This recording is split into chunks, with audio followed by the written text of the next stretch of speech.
السلام علیکم ورحمۃ اللہ وبرکاتہ۔ اس سے پہلی والی ویڈیو میں ہم نے لحن ڈسکس کیا تھا، اس کا قاعدہ اور اس کی اقسام ڈسکس کی تھی۔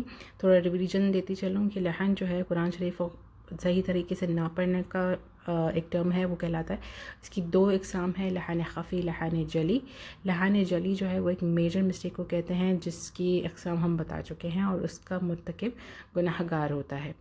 اور سیکنڈ ہے لحن خفی۔ لحن خفی چھوٹی اور پوشیدہ غلطی کو کہتے ہیں، اس سے الفاظ کا معنی تبدیل نہیں ہوتا، البتہ خوبصورتی متاثر ہوتی ہے۔ لحن خفی مقروح ہے۔ اس کی صورتیں دیکھ لیتے ہیں۔ لحن خفی صفات عارضہ میں غلطیاں کرنے سے پیدا ہوتی ہیں، مثلا ادغام، اقلاب، اخفاء، مدات وغیرہ میں غلطی کرنا۔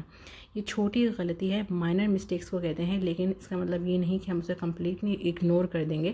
جب ہم تجوید سیکھ رہے ہوتے ہیں تو ہمیں چھوٹے سے چھوٹے ایلیمنٹ کو امپورٹنس دینی چاہیے اور کمپلیٹلی جو ہے وہ تجوید کا جو علم ہے وہ لینا چاہیے۔ اللہ تعالی ہمارے مقصد میں ہمیں کامیاب کرے۔